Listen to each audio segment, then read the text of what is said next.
he'd say something to the crowd, which is a little bit out there. He might believe it wholeheartedly, or he might not really believe it. But they throw these scatter bombs out and they work off the feedback. So, for instance, Alex Jones might say, yeah, the fluoride in the water is turning the frogs gay, and he gets like some crappy feedback, done. How does he even know that? Exactly. They might just be camp. Do you know what I'm saying?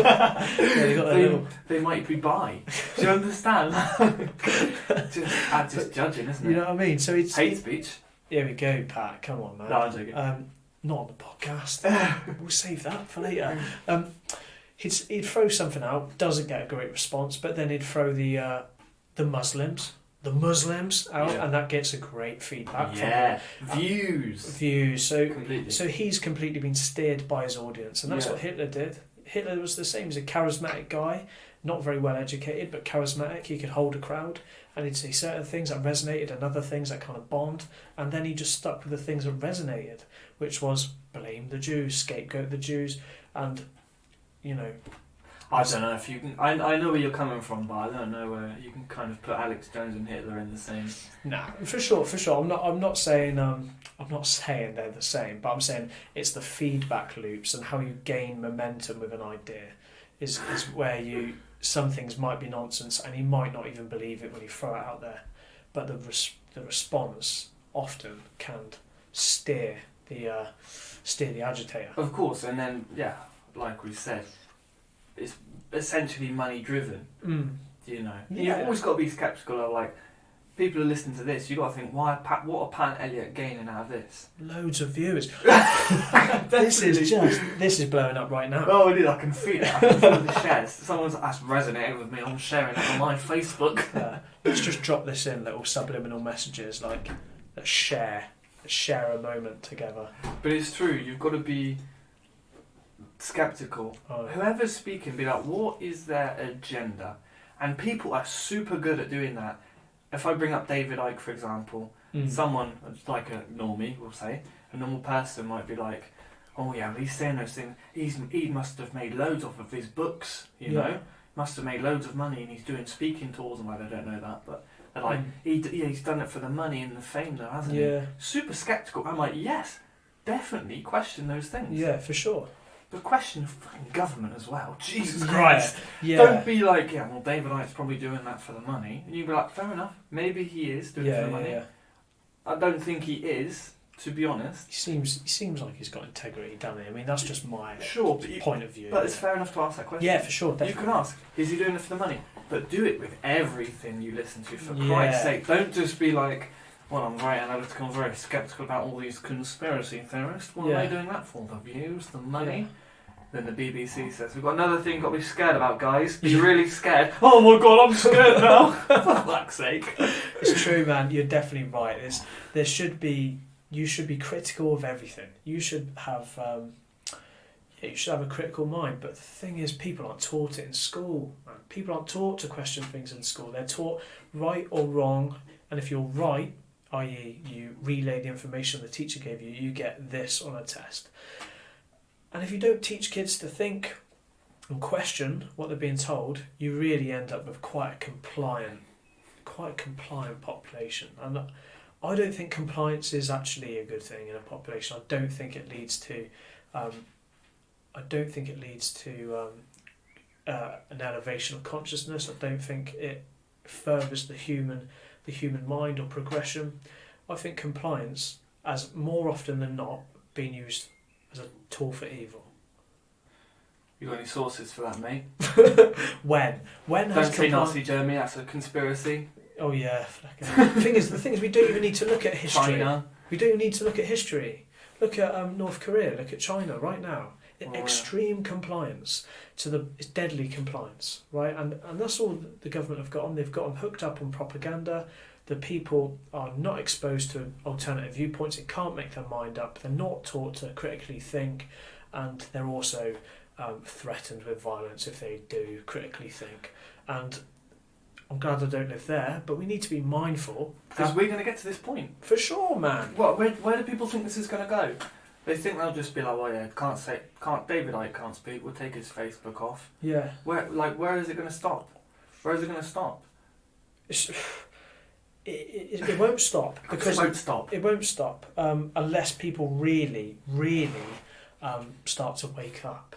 Like we were saying, I keep smacking the microphone, but like we were saying, you know, wake up from just the not wake up, but unplug yourself from the mainstream. Unplug yourself. Step back. Have a think. Have a think. Have a look. And if Treat you yourself. agree, yeah, treat yourself. Have a think. Have a little think. Yeah, man. But yeah, fucking. Yeah, I can't abide people that don't think, man. It really it's really done my head in recently. It really has, mate. Even when there's credible sources coming out now saying they actually don't need to be that scared about everything, people are still buying into because they've fear. made their mind up. Yeah. They're scared, you know. They made their mind up when they were most scared, and they've decided that that's what they're sticking to. They're still sticking to that, you know, fight or flight reaction that the BBC, that the mainstream media kind of pushed on us about 7 weeks ago, 8 weeks ago. When did this start, man? We're back to COVID-19, aren't we? We're back to the virus. We're not really even talking about it on this episode, are we? No. But we're here, so there we go. Well, You do the math. work out for yourselves. Yeah. We plot this conversation, see how it's gone round in circles. Yeah. But no, you're right. And yeah, we'll have to dive deep into it because it's a human psyche thing, really, isn't it? And my view on it is that people don't have true self-esteem and they are not okay with not knowing. Do you know? Yeah. That's what I believe. That's what I think. Because you can really just, if you speak to someone and about something they do not believe at all, Yeah. they won't even humour you or listen. Do you know? They'll literally their go-to things will be what? That's a conspiracy theorist, madness, or what? Or just Change the subject. Change the I don't want subject to talk or- about it because it's super uncomfortable, mate. It's super Yeah. uncomfortable, and I think it comes from a place of fear. Definitely, and the fact that they've got no real self-esteem and they've got no real ability to just say, I don't fucking know. Yeah. You know? Do you think, like me and Els having this conversation, you think we know everything? No, we know we don't know. Absolutely and that's not. why we ask questions. We know that we don't know. Ooh, Yeah. I'll write that down. That's a good one. Right, that's been said before, isn't it? I know. What was the expression? I know how much I don't. Was it Socrates? Fuck knows, mate. May as well be Socrates coming out of this mouth. Yeah, man. So some of the things that have been censored recently, to my mind, is a bit bizarre, right? The 5G thing. Listen, I'm not going to get into 5G. I haven't done enough research to say 5G is a hazard to health, right? But here's a little thing. Here's a little test I did on Facebook, right? Yeah. I follow a page called Laughing at People in Local Newspapers, or something, angry people in local newspapers, and basically it's a very lefty sort of Guardian reading page that sneer at working class people for appearing in a local newspaper, and the comments are like very left wing, very Right. Guardian, sneering, the same sneering comments that led to people voting Brexit and Trump and all this sort of rhetoric. Anyway, Yeah. they released a little image of these people looking angry. It was quite a funny image, Yeah. standing next to a primary school, right, with arms crossed, and it was basically sneering at these people, saying these people are angry that a 5G installation is being put up above their kids' primary school, right? Yeah. And people were going in on these people for being concerned about their kids, man. For being concerned about their kids. They were getting hammered because the rhetoric is that anyone who disagrees with 5G is irrational, stupid, like irresponsible, spreading lies, you know, all these things. I think it's reasonable to be a little bit wary of a new installation, especially above a school. Anyway, Well, especially when they've just shut the economies down for Yes. however many weeks we've been in this lockdown thing. Yes. They've shut this down. People are scared. The government like, well, this is a great time to get those 5G things Yeah. up. People won't be at all concerned about that. No, for sure. No, Why would you do that? why would you do that, man? So I said, I just made a comment, right? I didn't want to Fill be... in the fucking potholes. That's what you should be doing. You fucking spastic. Get it squared away now. I'm sick of being stuck in traffic, man. Yeah. But I said, listen, Who here wants Who here actually wants 5G? That's what I said. I got 70 responses, mate. 70 responses, and I had to delete the comment in the end because it's 70 responses of all of them. What? Calling me a moron, calling me a conspiracy theorist, a retard. Fair one. Everything. Like I was the uneducated, all this stuff. And What was your comment exactly? I said, does anyone here want 5G? And I got called a moron for asking the question. So when a few people said, yes, I do want 5G, without fast download, you moron. Yeah, I'd always say, why? Why would you like 5G? The only comment I said, why, and then why, and why, and why again. Okay, because I wasn't getting the why. Because you're thinking. No, I got a couple of answers. I got a couple of answers that satisfied me. Okay, out of 70 responses, I got 3 answers that I thought, fair enough, that's why you want 5G. One of them was, I live in a rural area and my bandwidth is rubbish and I try to work from home. Another one was, my kids all play their PlayStations and I try to download music and it's all a bit annoying. But these aren't life-saving reasons why.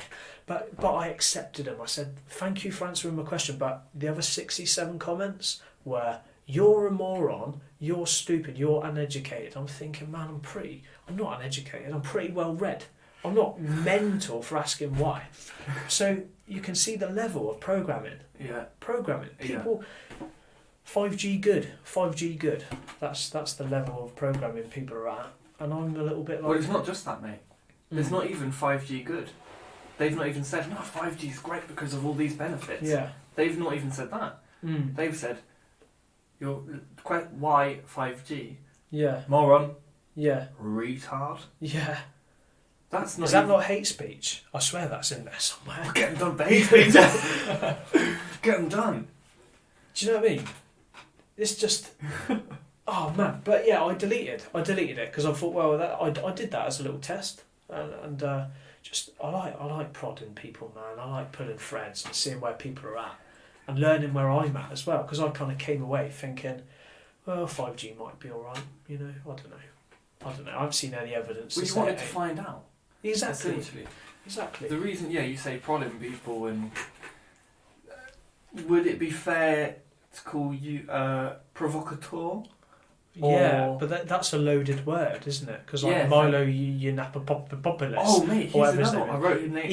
He got kicked off as well. He got deplatformed. He's broke now. Do you know what I mean? Even though he's entertaining and popular and charismatic, and he said some rash things and whatever, he's been deplatformed, and he was called a right-wing provocateur. He used to get on BBC, mate, back in the day. Yeah. He used to be on, not Question Time, The Big Questions. I bet you used to watch that, didn't you? Oh, it's like The Big Questions. Sunday morning sort of show. Yeah, proper. Every religious-y sort of. Yeah, it's quite interesting. It got pretty boring in the end because the only questions they'd be like, is God real? And there'd be someone saying, yes, he's definitely real, and other people saying, you're an idiot because I've looked at a tree for the past 30 years and I can see that why the tree is a tree. Yeah. God didn't do that. The tree did that. Yeah. That's literally the level of conversation. You're in this camp or that camp. Yeah, exactly. There's no grey area. Speaking about God and there's no grey area, what are we? What are we as a species? You know? Well, questions like, who are we? Where are we from?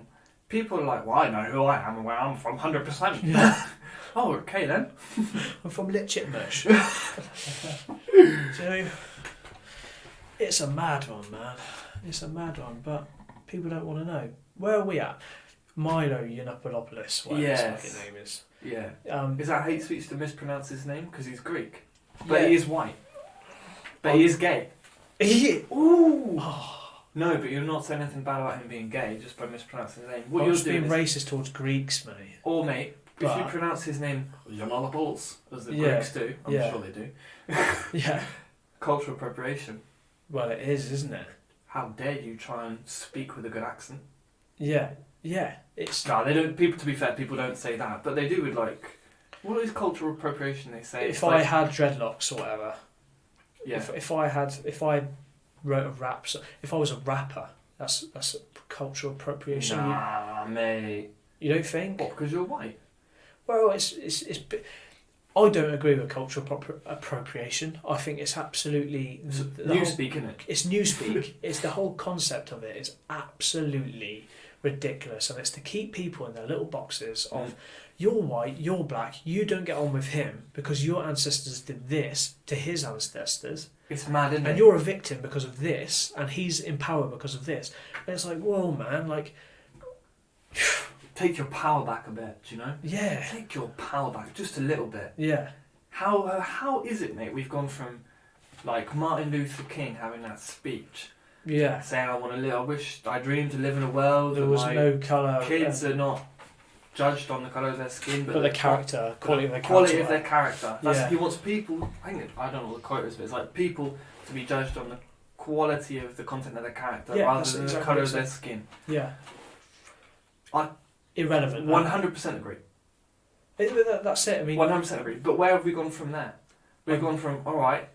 He said that, so now that means that black people have got to vote for the Democrats, and white people are not allowed to say anything. White men, straight white men, because we're the least marginalised, the dominant in most privileged. They say privileged. Check your privilege, man. Oh mate, we'll have to kind of look into the newspeak. Newspeak, by the way, guys. I'm saying newspeak. There's a kind of reference to George Orwell. It's 1984. It was in that one, wasn't it? Yeah, newspeak. Yeah. But they kind of invent these terms. Yeah. Just like Elliot said, just to box people. To box people, and also, language is power. Language is absolute power because there's truth in language, and if you manipulate that language, you manipulate the truth. So by inventing words and terms, you're actually diluting language.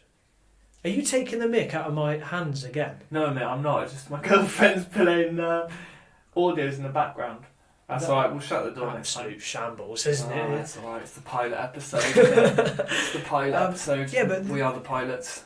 Yeah. About as well trained as the 19 hijackers in High Low. Anyway, sorry, newspeak is a dilution of language, right? Terms like cultural appropriation, check your privilege, LGBTQ plus, all this stuff, it was nonsense. It didn't mean anything. 20 years ago, 10 years ago, I don't even know if it meant anything. But we've all just accepted these terms now, and it's like agreed upon truths. But I don't know. I don't know why that needs to happen. We already had terms. To be fair, now, middle-aged people, I've tried to have these conversations with like my dad and whatever, and he's like, "What does that mean?" You know? Yeah, fair one. That doesn't make sense. But the future, like us younger people and the next generation, the kids that are going to come after us that are younger than us, they're growing up with this like it's normal. Indoctrination. Complete indoctrination. But the mental thing is, it's not like, I don't know, just a village and some random guy deciding he's God and he indoctrinates the children of that village. Yeah. This is happening on a global scale. Yeah, man. And I speak different languages, and I can tell you the same thing. It's the culture of the USA. Yeah. And it seeps into the different languages.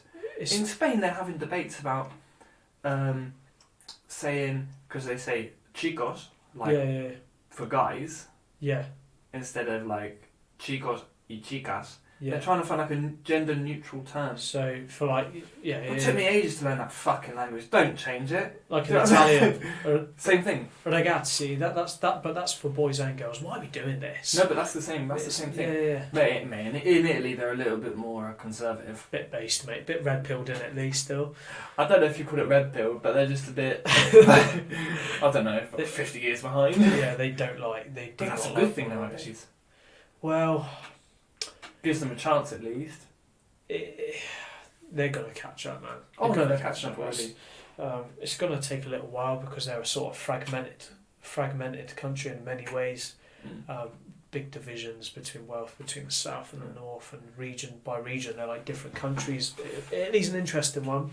So culture will take longer to penetrate Italy because Italian culture hasn't fully penetrated Italy yet, Good shout. But anyway, what are we talking about?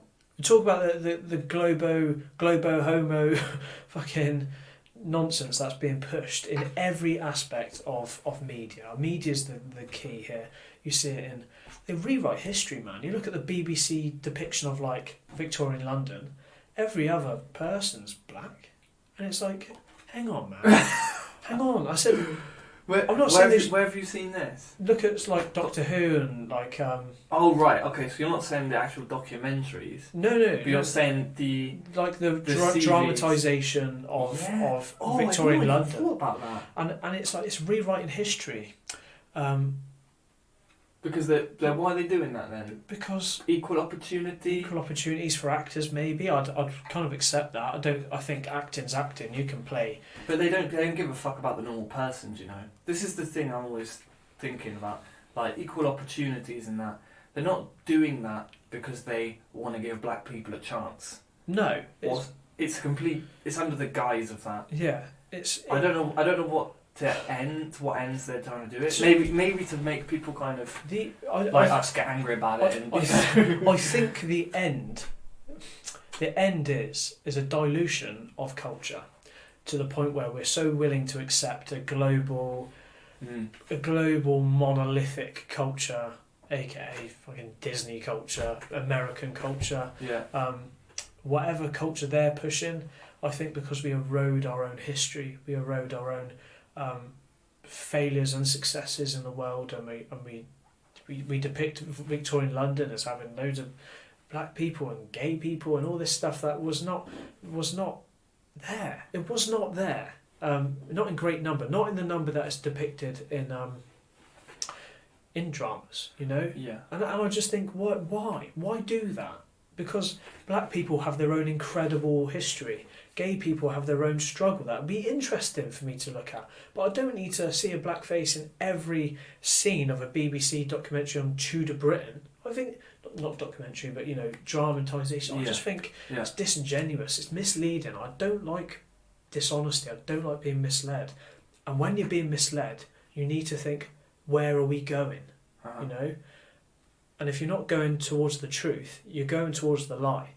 And that's scary for me. But you realise the person listening to you speak just now wouldn't even be able to follow you until that point that you just got to, because they would hear you say, I'm just sick of seeing like black people. They would literally soundbite it in their own minds. They'd self-edit it and be like, Elliot's saying, I'm sick of seeing black people in BBC documentary, whatever, BBC dramas or whatever. Yeah. You know, they literally filter it. Yeah, man. And then they go to their hate speech. Yeah. That's hate speech. And this is the issue, because you can't have a conversation. Yeah. You know, before they used to let people speak, now they're not even letting people speak. But you couldn't even... The normal person can't even listen to that without hearing the voice inside their head going like, that's racist. I mean, I feel like right now, and because we're all inculcated in this way of thinking, I feel like right now I need to say this. Black people have an incredible history. They've contributed so much to global culture, music, film, fashion, style. You know, so much of what we do now is completely related to black culture, which I'm grateful for. I thank them for, but I feel like I've got to put that in case my previous statement is seen as racist. Well, see, that's your own brainwashing, because I don't fucking care what black people have done. I don't care what white people have done. I don't care what... When I meet a person, and people find this really hard to understand, and they're like, well, you're just saying that, like, you don't see colour. What do you mean you don't see colour? I mean, I don't want to talk about fucking X Factor either, do you know what I'm saying? Yeah. I'm not going to look at a person and be like, oh, he's black, so I better have these kind of assumptions about him. What's inside his mind? That's all I care about. Yeah, what's in his heart? What does he want to do? What's his thing? Exactly. Yeah, you're right. That's identity politics, isn't it? It's attaching status to your identity, an identity that you didn't forge, and that was bestowed upon you on the day you were born as white, or black, gay, whatever. You give your power away. Yeah. People give their power away by kind of boxing themselves like that. Sure, man. So I'm a white man. Bam. Well, I've just given my power away then, haven't I? Yeah. Do you know? So I can't speak on these issues now because, you know, I have no direct experience of those issues but... We need to go away from, like, the identity politics, you know. The identity Yeah. politics do. It's a division tool. It's a division tool. Oh, but we've seen it before, mate. This is what frustrates me now, that people can't just have a look at recent history. Yeah. It's super recent. You know? Yeah. The marginalisation of people. You can only get to that point if people are so obsessed over calling themselves a white person, a black person, a gay person, Yeah. a bisexual person. I mean, how many names do they have for sexualities now? Mate, it's almost a running joke, isn't it? It's like they add it on. For us, it is, mate. But for some people, they it's their identity, and it just gives That's a shame. Well, they give their power away, don't they? Yeah, because they just become. The way you identify is all you become in many ways. Do you identify as anything? Do you, when you think of yourself, do you go, I am Pat, I am infinite white. intelligence, a piece of consciousness? I mean, it's a deep conversation, isn't it? Yeah. I've realised myself, the perception of myself is very, very, it's forever changing, you know? Yeah. It changes. It's changed over the past year massively. But I don't think I've ever started with my skin colour, do you know? No. For me, it's always been like, who are these voices inside my head, you know? Yeah. What are these thoughts? Why are they telling me to kill people? That's an intrusive thought, mate. Yeah. That's normal. Yeah. But do you know what I mean? I ask myself deep questions. Mm. So for me, the kind of talking about skin colour and stuff, it's almost boring, actually. Yeah. It's almost boring, unless I can psychoanalyse people and be like, oh, well, he's saying he's scared of black people because of, his experience with a blah, blah, blah, and he's whatever. But it's from the fact that he identifies so strongly with being white. Yeah. The empowering position is to not identify as anything other than a human being. Yeah. Do you know? Yeah. So that's an answer to the question, yeah. I identify as a human being, sorry, a bit of consciousness in this body, experiencing life as a human being. Yeah. I'm good from there, do you know? I'm good from there. I'm not that enlightened I'm not vegan or whatever, but do you know? Aspiring to be a vegan. Are you really? Man, do you know what? I'm so lazy in my life because I look at vegans, not necessarily, I look at vegetarians and think that's probably a more moral way of consuming food, right? But then I go, I can't be bothered. Oh, the vegan sausages are shit though, aren't they? Absolutely dog. Terrible. Mate. Fucking. So do you know what I mean? So there we go. That's something I can work on. My wife is pretty much vegetarian. Right. She begrudgingly eats meat. Like I'll force her. I'll be like, we're having a barbecue today, and she'll be like, oh, can I just have can I have some? There's tomato over it. I'm like, nope. So that's a bit much, mate. Yeah, I'm a control freak, mate. Authoritarian. When it comes to barbecues. Yeah, dude. But yeah, man, I do aspire to eat less meat. I think probably good for me. I'm a bit portly nowadays. That's why we're not doing a video podcast just yet. I need to get on this diet before I do that. But where are we at, man? Identity politics. I don't think it's as bad in the UK. I think in the UK we're still pretty old school. We're still, the identity here is, are you left wing? Are you Labour? Or are you right wing? Are you Tory? Are you a Remainer or are you a Brexiteer?